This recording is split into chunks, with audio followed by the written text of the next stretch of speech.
আসসালামু আলাইকুম। আপনাদের সামনে আরেকটি গাছ নিয়ে আসলাম, সেটা হলো সিম গাছ। এটা দেখাইছি আপনাদেরকে। আলহামদুলিল্লাহ, একটা গাছ থেকে এত সিম পাবো কখনো কল্পনা করি নাই। এই দেখেন, ফুল দেখলে বুঝবেন যে কেমন সিম এই গাছে আসতে পারে। তো খেয়েছি, আরও 2 বার উঠাইছি, উঠায় খাইছি। এবারও আপনাদেরকে দেখাচ্ছি। দেখেন কত ফুল আসছে, তারপরে তো সিম অনেক আছে। এই দেখেন কত সিম, আরও ভিতরে ভিতরে অনেক আছে, অনেক আছে ভিতরে ভিতরে।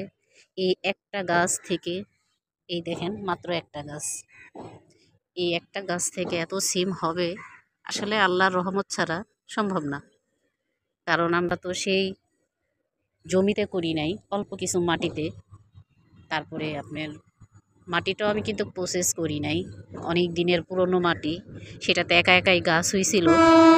গাছ গাছ হয়েছে দেখে আর উঠাই নেই, যে যাক হইলে হবে, না হলে নাই। তো আলহামদুলিল্লাহ, আল্লাহ আসলে চাইলে অনেক কিছু সম্ভব, অল্পতেও অনেক হইতে পারে। এই দেখেন কি পরিমাণে হয়েছে। আলহামদুলিল্লাহ, আলহামদুলিল্লাহ, আল্লাহর কাছে লাখ লাখ শুক্রিয়া।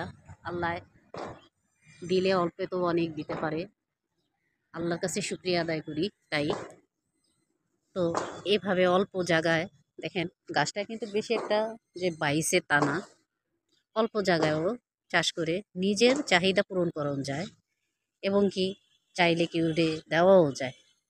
তো আমি আলহামদুলিল্লাহ সবাইকে নিয়েই খাই, একা একা খাই না। আমার বাসার যে আরও ফ্যামিলি আছে বা বাড়িওয়ালা আছে, সবাইকে দিয়ে চেষ্টা করি খাইতে। কারণ আল্লাহর বরকত থাকলে অল্পতেও অনেক বরকত হয়। তো আপনাদের কেমন লাগলো জানাবেন।